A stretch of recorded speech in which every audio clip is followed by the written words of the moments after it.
So I'll just mention the books that you need to know in order to complete the Arabic studies. Okay.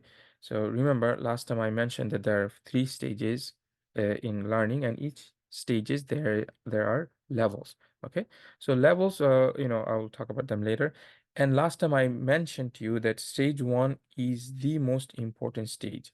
And this is why I'm emphasizing, because we will be studying book from stage 2, but you have to know, even if you're doing some things from the stage 2, you cannot overlook the stage 1. You always have to go back to those books.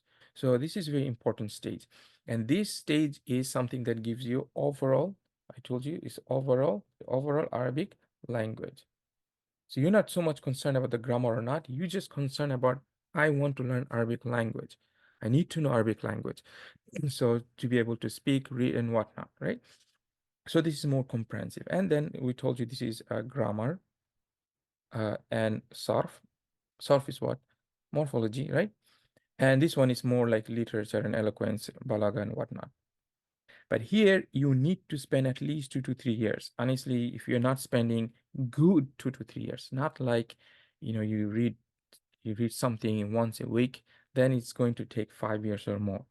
Okay, and here you have to take 1 to 2 years, and here depends 1+ years. Okay, so this is my way of looking at it, to become an independent learner, and then based on your interest, you can take things further.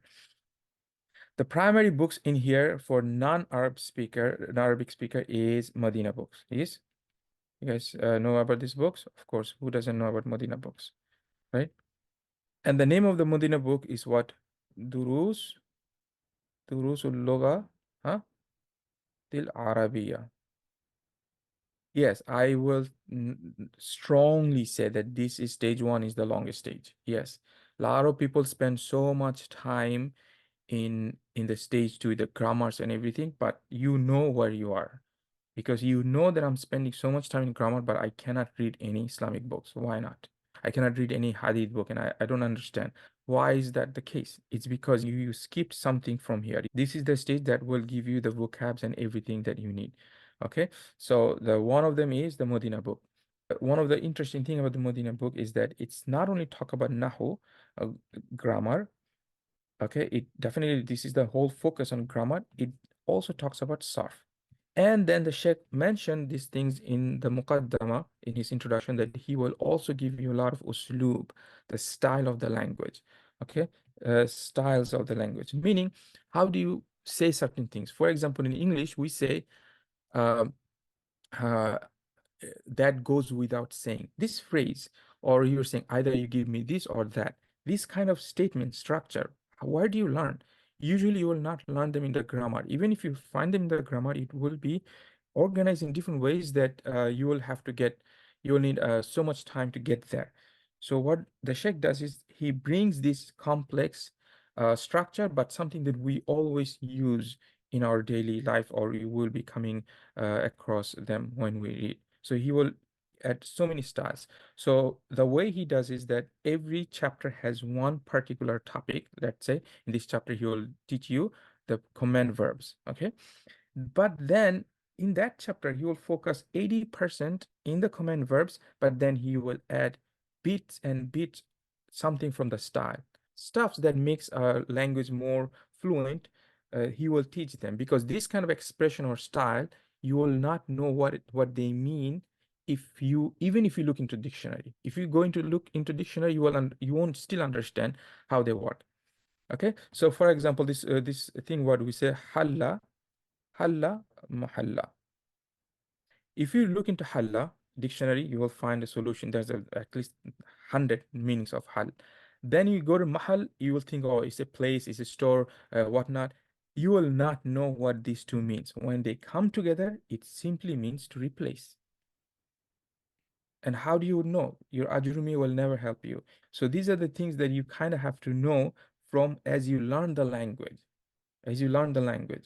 So even if you think you read Modina book, go back to Modina book and find those small bits of pieces and put them on the top of the page, so that you know when he's flipping through the pages. This is what I do all the time. When you flip through the pages, you can easily see what grammar rules he talked about in this page. So you don't have to read and read all of these pages. فهمتم? So it's very extremely important that you understand grammar, sarf, and style all in a bag. So this is an extremely good book. But I told you that one of the disadvantage of this book is that it doesn't have enough reading, it doesn't have enough vocabularies, and especially doesn't have enough topics covering. We need to have many different kinds of topics that we need to be able to speak about. So one way you can refill them is by reading Qisas al-Nabiyyin or and Al-Qira'a al-Rashida. These two books, Qisas and Al-Rashida, Qira'a al-Rashida, you should be reading this one for any of the books that I'm going to mention. Okay, so these are very important books because the style is the classical style. Here you will learn the classical Arabic. How do they write? What are the vocabularies they use? So if your focus is Islamic studies and Quran, then these books will definitely help you. Even the vocabularies that they use, they are very classical, and the way they use is very classical. Now, second book is Bayna Yadayk. Who doesn't know about Bayna Yadayk? Right? And this is, I told you, this is one of the most uh, comprehensive book. Arabiyatu Bayna Yadayk. Al-Arabiyatu Bayna. It's one of the most comprehensive books. This one covers pretty much everything. Book one is heavily focuses on conversation, so it encourages you to have a conversation. From book two, it focuses on reading and vocabs, reading and vocabs, reading and vocabs. My goodness, if you can really understand and master each of this reading and each of the vocabs from the book two, you will be in good shape. But then book three takes it to the whole different level. Book three is the real deal. Like the readings that you will get in book three, it's going to give you a lot of pain. I don't know if you guys studied or not. I remember when I did it, it gave me a lot of pain because it does not care about what you learn already. It will hardly repeat those vocabs. Instead, it will just push you with more vocabs and its sentence structure is going to get real. Meaning the structure will be, with regards to hardness, difficulties, it will be, let's say, high school level. And book four is it's just super advanced. Book four and actual text, like, college level reading, there's no difference. So that's why some teachers, they skip the book four book because they say if you've really studied the book three properly, you don't need the book four. You can just go mind your business, whatever you want to read, you should be able to read. Okay, one of the things the Bayna Yadayk does is that it really covers the important topics with everything. It talks about pollution, it talks about marriage, it talks about the medicine, talks about so many different things. Okay, and the question, a lot of people think the Bayna Yadayk is not good for Islamic. No, this is not. Bayna Yadayk is very good for modern standard Arabic, which will open the door for anything. And also it uses a lot of classical text also. So it's very classical and modern as well. So it will help you with your Islamic studies and it will help with over Arabic studies. And as someone pointed out, it has lots of Islamic text and adab and manners and whatnot. Lots of beneficial things. So it's not like you random reading about the animals and these and that random fictional things. No, it has a lot of value when you read them also. So one thing I will tell you about Bayna Yadayk is, especially for the book one, you need a teacher to really make use of this book. If you just read by yourself, you will not you're going to be wasting your time because the whole point of the book one is the conversation. So you should be spending time with the teacher. A few more things about Bayna. Even this book will teach you handwriting. Subhanallah, the book one will teach you how to trace normal letters the printed way. And from book two or book three, I'm not sure, they will teach you the way that I'm writing. Like they'll teach you like script. That how comprehensive it is. Because if you're really student of knowledge and you know Arabic, if your handwriting is not good, it's a problem. You should be able to write super fast, right? And with regards to grammar with this book is only thing I will say, the grammar, its actual grammar will start from the book two and it will get much more in details with grammar with book three and four. But the issue with the grammar is that it's not connected, like they're kind of like disconnected. The text that you read and the grammar, they are not in sync, which is not the case with you know Madinah book, because Madinah books, the whole purpose is that whatever the Sheikh will mention, he will bring them in the beginning, in the hiwar, in the conversation, whatever text he brings. Okay, so you kind of see the action, how this grammar is being used, and then you learn the rules. Okay, so he will introduce how to use it, and then he will talk in details. But here, most of the grammars are a little bit like they're not connected. So these are the only things that I want to mention here. And then the next one is, I'm not going to spend too much talk on Al-Kitaab, which is Kitab. The only reason why I mentioned this, I think it's called Al-Kitab fi Ta'allum Al-Lughat Al-Arabiyyah. Only reason why I mentioned this book, because some of listeners, they're probably are studying or studied in the West. If you study in the West, in Western institution, like your universities or even high school, if you're doing, they will be using this book. It's very popular in the West. And I told you, because of that, now if you go to Morocco, most of the time they will push you to study this book. Morocco and also Jordan, because most of the American student exchange program happens into these two countries. Okay, so they are very familiar with these books. Not so much Egyptian. Egyptian are not so much familiar with this book. Okay, they're much more familiar with the Bayna Yadayk. But if you go to Morocco and Jordan, they will know exactly what this book is. I'm not a big fan of this book, but this book has advantage, which is that because it's written in English and written by very qualified in both English and Arabic language, so their explanation of the grammar or morphology is very, very good, very detailed. So some of the things you might don't understand why we do this certain way, but their explanation is very good. If you do book 1 and 2, then you should be good with this stage. And the last one I want to say is An-Nahw Al-Waadih. An-Nahw Al-Waadih. So now this book is very interesting. The reason this book is a little bit interesting is because this book is actually meant for the Arabs. It's not meant for non-Arabs. All of these books that I mentioned, they are meant for non-Arabs. So there's a ways that you teach non-Arabic speakers the Arabic language, and there are ways that you teach Arabic to the Arabic speakers.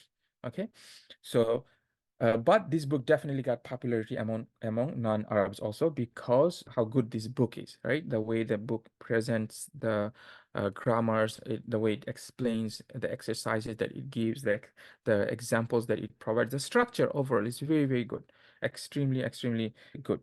So it has like book 1 and book 2. Book 1, very good, very important book. Book 2 is, by the way, each book has 3 parts. So I'm not talking about parts. I'm talking about book 1. I think it's called Ibtidaiyya. So first one is called Al-Marhalatul Ibtidaiyya, so the beginning level, and the second one is called Al-Marhalatu Al-Thanawiyya. So interesting, because when it's the Marhalatul Ibtidaiyya, they're talking about from their grade perspective, when the students, Arabs, they go to school. So Ibtidaiyya, I'm thinking they are talking about until grade 4, 5, and 6, maybe 5, 6, something like that, or 7. And Marhalat Thanawiyya means high school. So they will study the book 2 in the high school. And there's a reason for studying that book in the high school, is because book 2 is pretty hard and it gets a little bit boring also. The reason why it gets boring, because it left most of the grammar will be covered here in the book 1. Then here it focuses a lot more in sarf, and it focuses a lot more about imla, the changes, the writing.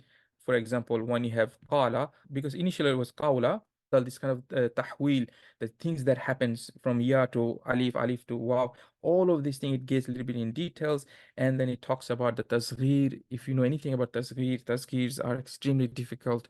I think the last 5, 10 chapters they talk about tasghir is very boring, even for me. Then the reason is I find it boring because we don't use the tasghir so much, but its rules are way too much. And it goes into much more details with lots of sarf.